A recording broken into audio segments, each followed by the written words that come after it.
Mental Training 101. And now back to Get Warrior Tough with Andrew and Dutch.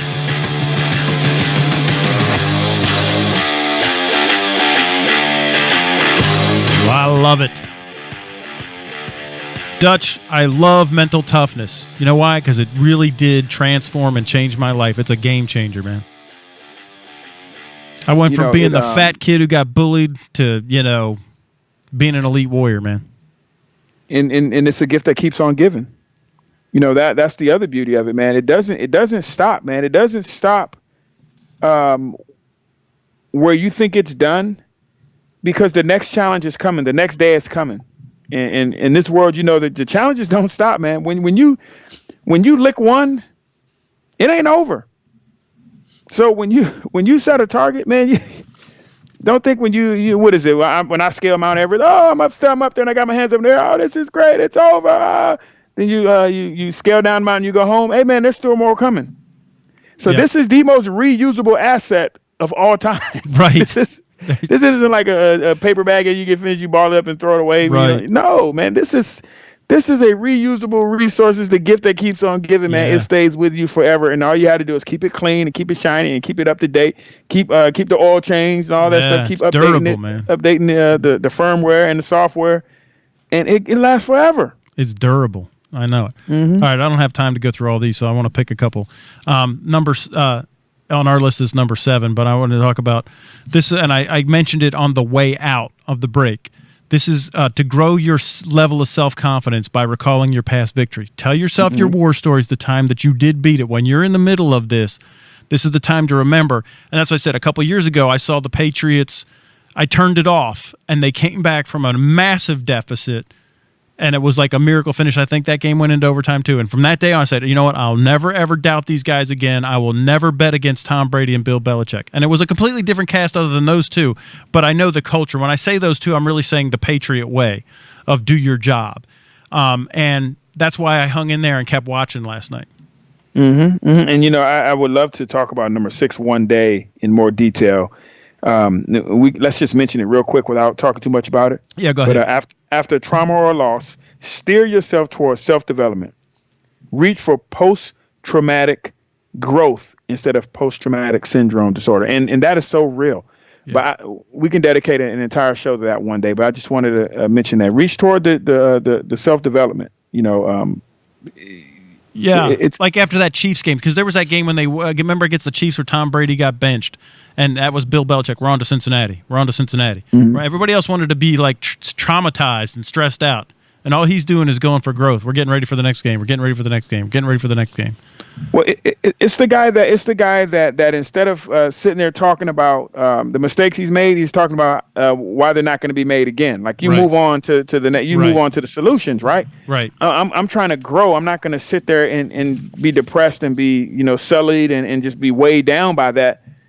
Hey man, what's the next thing? And that's real. You can do that. That's a choice. And I'm not belittling or less making or trivializing the PTSD. No. I'm just saying there's a lot of G going on growth, right, from the same population of folks. And we got to figure out why this is happening. From the same population, you got the PTG and the PTSD. And we believe that there's some indication that there's a choice that can be made ahead of time. Like when you are who you are and you're programmed a certain way, then you're more likely to go to PTG instead of PTSD. Yeah, and there's a ton of guys that come back from combat that reach for PTG. They post-traumatic growth. So they go for growth instead of succumbing to stress. And again, we're not belittling or trivializing either of them, but you do have a choice. Mm-hmm. You can choose growth.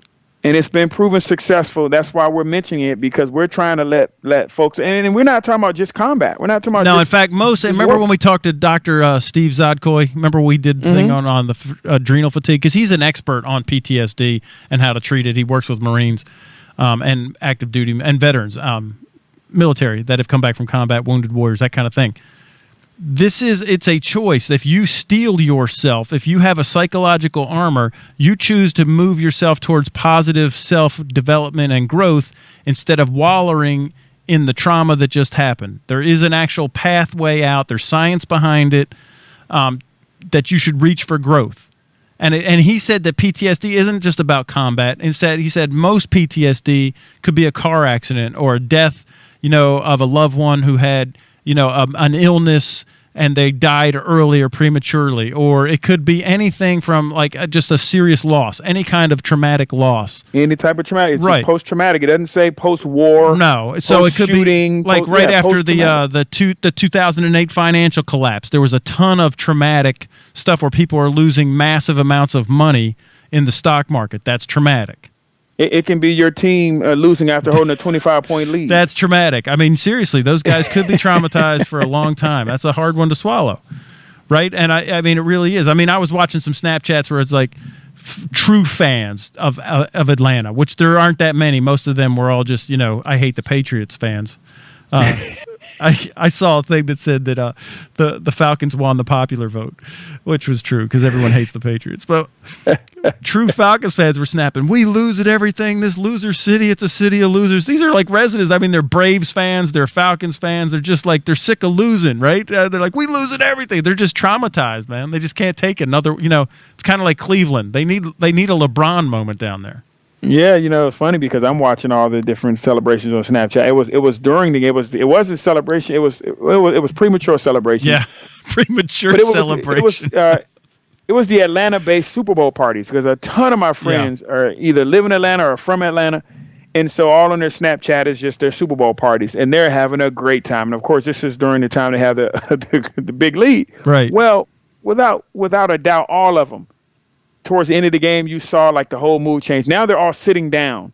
They're all in front of the TV. There's no more conversations going on. They're all looking directly at the TV. And so you have a couple of your friends that are funny. They're like, "Hey, man, I think the mood's changed a little bit. And then they're showing you like the room and everything. And everyone's just like sitting there intense. When before everyone was socializing, no one's listening to the game. Everyone's just watching. And, there's music playing and everyone's eating food and all that stuff. And it's like, "Hey, man, we got this. We got this." Now everyone's watching intently. And they're like, "Oh, my God," biting their fingernails.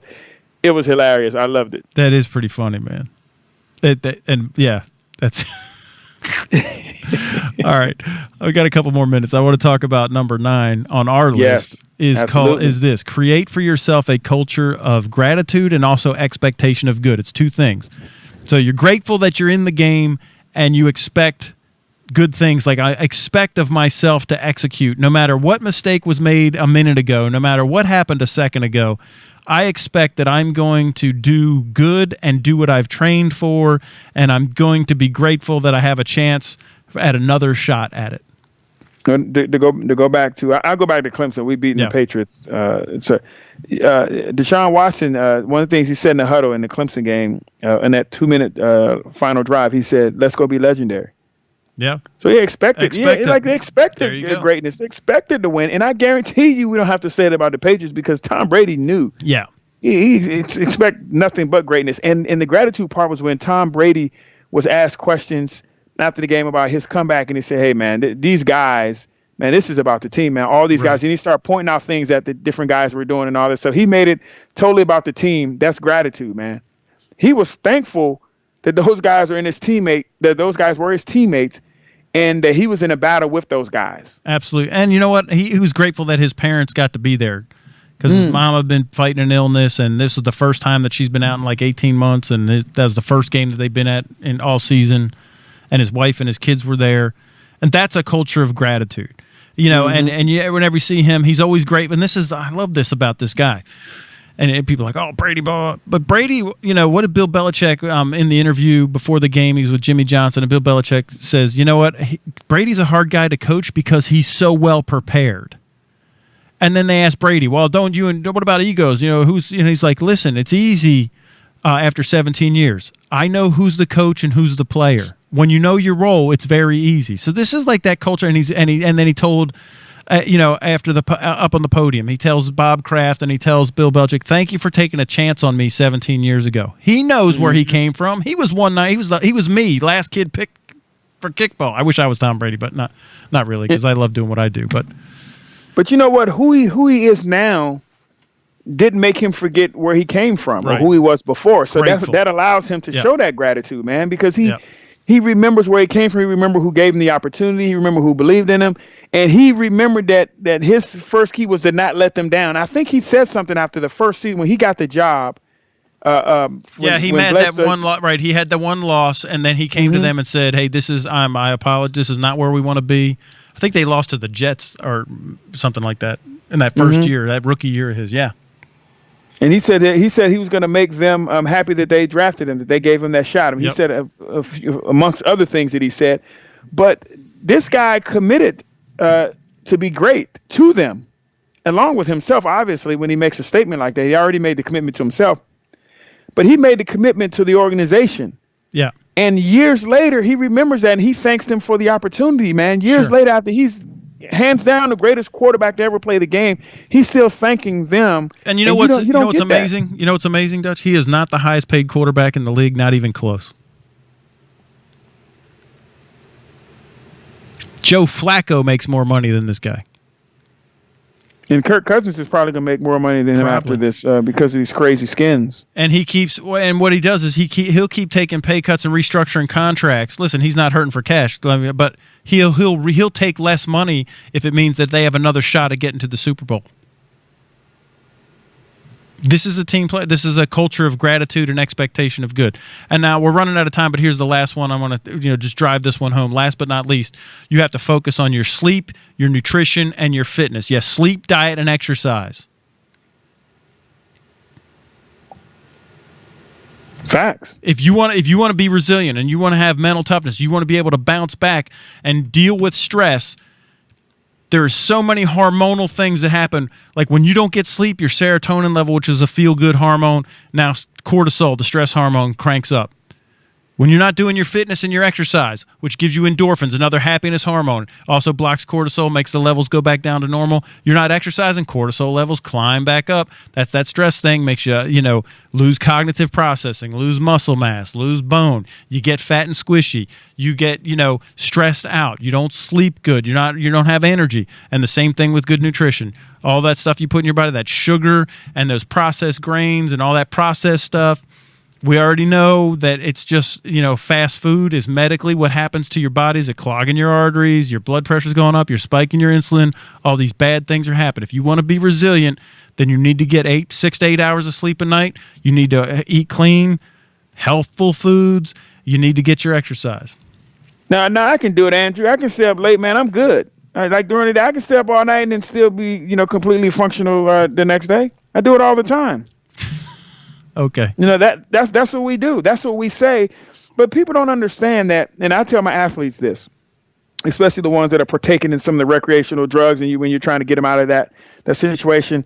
Man, I still had 200 yards receiving last night, man. Or I still had 150 yards rushing and 3 touchdowns. Yeah. Just think if you hadn't done all that stuff, maybe what would you do? How you'd be performing. Like right? What is you will never know your top level when you're not preparing to be top level. One of my buddies on Facebook said, I'm starting the Tom Brady diet tomorrow, which is, of course, he's not going to. But I'll say this. Tom Brady's still playing at 39, looking like a young man, and Peyton Manning was eating a lot of pizza, not at 39. Just saying.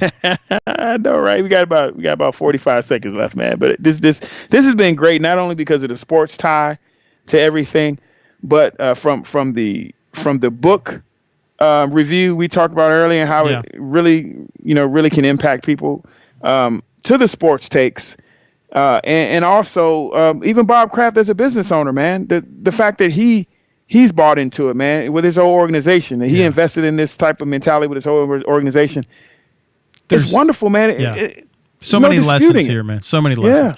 Organizational development. We were coaching one of our corporate clients today, and I said, let's just look at what the Patriots do organizationally compared to everybody else. Like, what is it that they do? It's a long process, and it is business. It's not a football game for them. It is actually business. So there's a lot of good stuff in what we covered tonight, man. You should listen to this show a couple times. What do you think, Doug?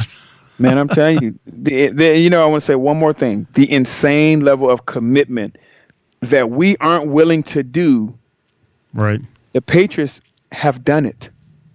They have an insane level of commitment to themselves, to their greatness, and that's what's happening. That's what's been happening. Over and over and over again.